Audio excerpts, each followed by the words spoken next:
Welcome to a live stream mini-sode. I have a guest here who is a author. She's a children's book author. She has an amazing series about wolves. She's also a wolf conservationist, and she is a mental health therapist. And we had the most incredible conversation, which is going to be dropping soon on a Friday near you, about wolves, about mental health, about some of the stigma around the big bad wolf. Without further ado, Monica Stahlmann, can you please tell folks your pen name, where in the world you're coming from, and the star of your wolf series? Hi, I'm Monica. My pen name is Leokadia George.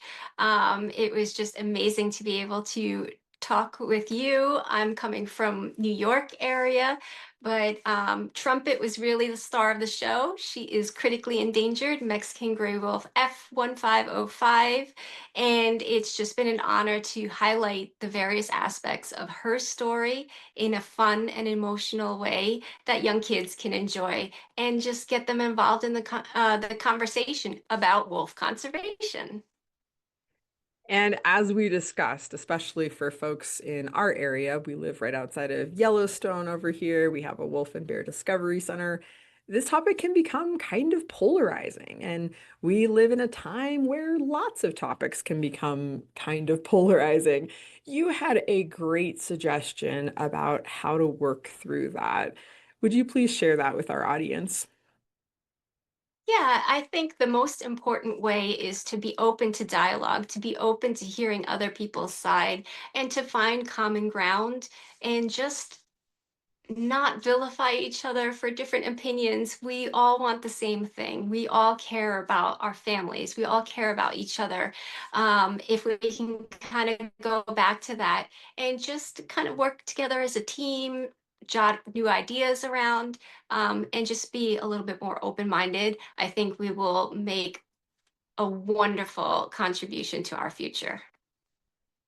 Absolutely. And this book series has been a wonderful contribution. I mean, I haven't actually looked at the series yet, but having talked to you about it and the beauty of the miracle of her birth, we do talk, by the way, about what F1505 is all about and the numbering system and some of the history of the Mexican gray wolf. So you're going to want to hear the full-length interview for that. But I also love our conversation about your great grandmother and also your grandpa, who you never met, who passed when your father was 3, and just bringing the ancestors in and some of their stories into the work that you're doing as you're witnessing Trumpet's miracle birth and then on the webcam, her having babies. Can you just touch on the excitement of life and also the beautiful ancestral connection of mothers, grandmothers, children, and the beyond?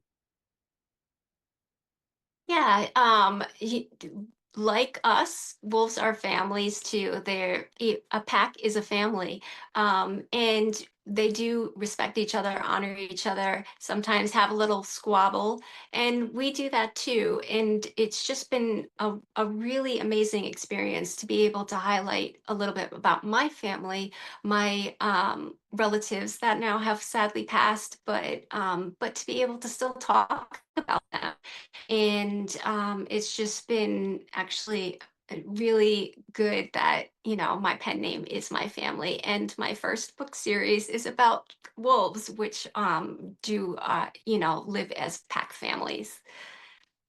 I love that so much. And as we wrapped up, and again, you're going to want to hear the whole explanation, but we'll just give you a quick teaser.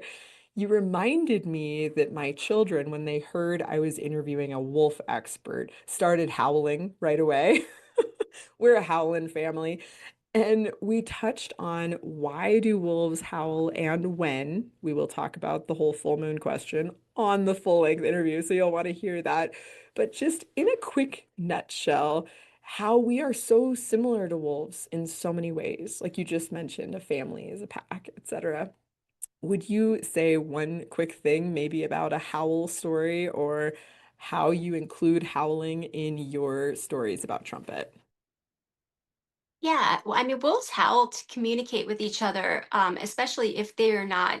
able to see each other. It's just a great way to communicate where they are.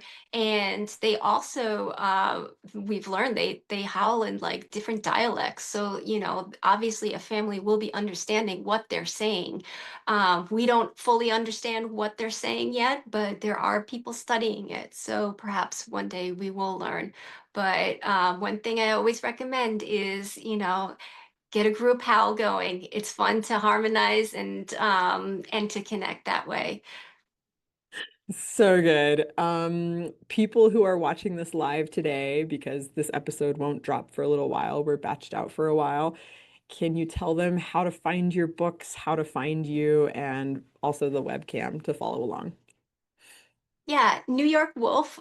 Um, sorry, yeah, newyorkwolf.org is the website for the Wolf Conservation Center, and they have the live web cameras for all their wolves there. So you can just kind of watch, you know, each family however you would like. For the books, they're available online. Amazon, Barnes and Noble's online, you know, and a lot of indie bookstores are starting to carry them, but a lot of indie bookstores, which I didn't know this, they will have also an online store. So even if they don't carry them physically in their bookstore, they will be able to get them for you.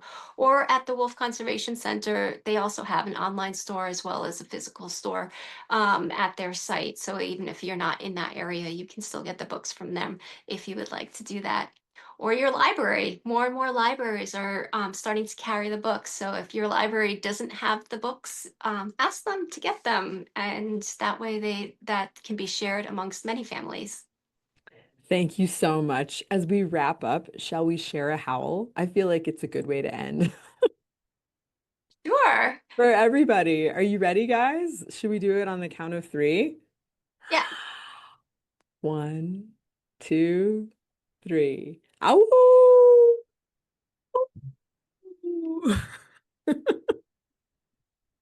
All right, guys. Thank you for listening. Don't forget to howl through the new year, and we will see you next time. Take care.